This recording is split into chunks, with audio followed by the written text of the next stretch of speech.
আসসালামু আলাইকুম। আমাদের দেশটা ছেয়ে গেছে নেশায়। প্রতিটা মানুষ ছোট থেকে বড়, বৃদ্ধ পর্যন্ত সকলেই নেশায় আসক্ত। আলাউদ্দিন ভাই, জি। আপনি যদি নেশা সম্পর্কে আমাদের দুই একটা কথা বলেন। নেশাটা মূলত এখন বর্তমানে হতাশা এবং ব্যর্থতা থেকেই মানুষ নেশা করে। তো কখনো কখনো আপনার মানুষের কাছ থেকে অর্থাৎ বন্ধু বান্ধবদের পাল্লায় পড়ে, অর্থাৎ তাদের সাথে সঙ্গ দোষেও মানুষ নেশা করে। তবে বর্তমানে নেশার যেই প্রবণতা, এটা আসলে এমন একটা সমস্যা সমস্ত পৃথিবীতে ছেয়ে গেছে। শুধুমাত্র বাংলাদেশের কথা বললে হবে না, পৃথিবীর বহু দেশে আপনার দেখবেন যে একেবারেই এই যত্রতত্র নেশা নেশা হচ্ছে, নেশা খাচ্ছে, সেবন করছে। তো আধুনিক যুগে এসে নেশাটাও বেশ আধুনিকতা ছোঁয়া পেয়েছে।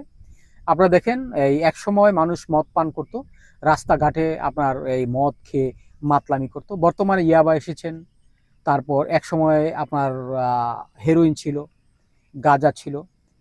এরকম বহু নেশা বাংলাদেশে আছে। সবচেয়ে ক্রিস্টাল মেথ নামে একটা বর্তমানে যে সবচেয়ে মারাত্মক নেশা, এটা একেবারেই মারাত্মক। তো এই নেশা করলে আসলে মানুষ কখনো সুস্থ স্বাভাবিক জীবনে ফিরে আসে না। আমাদের বাংলাদেশে যারা নেশায় আসক্ত, বিশেষ করে ফ্যামিলিগতভাবে আপনার সংসার জীবনে ব্যর্থতা এবং সফলতা না পেয়ে তারা কখনো কখনো নেশায় আচ্ছন্ন হয়ে পড়ে।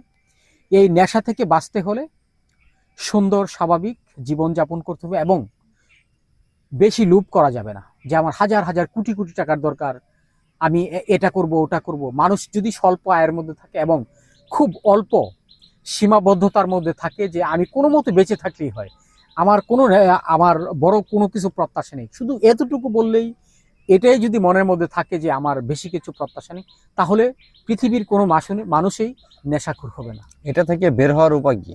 এটা থেকে বের হওয়ার একমাত্র উপায় হচ্ছে এই আপনার সুস্থ সংস্কৃতি এবং সামাজিকতা এবং ধর্মীয় কিছু বিষয় আছে, খেলাধুলা। খেলাধুলা আছে।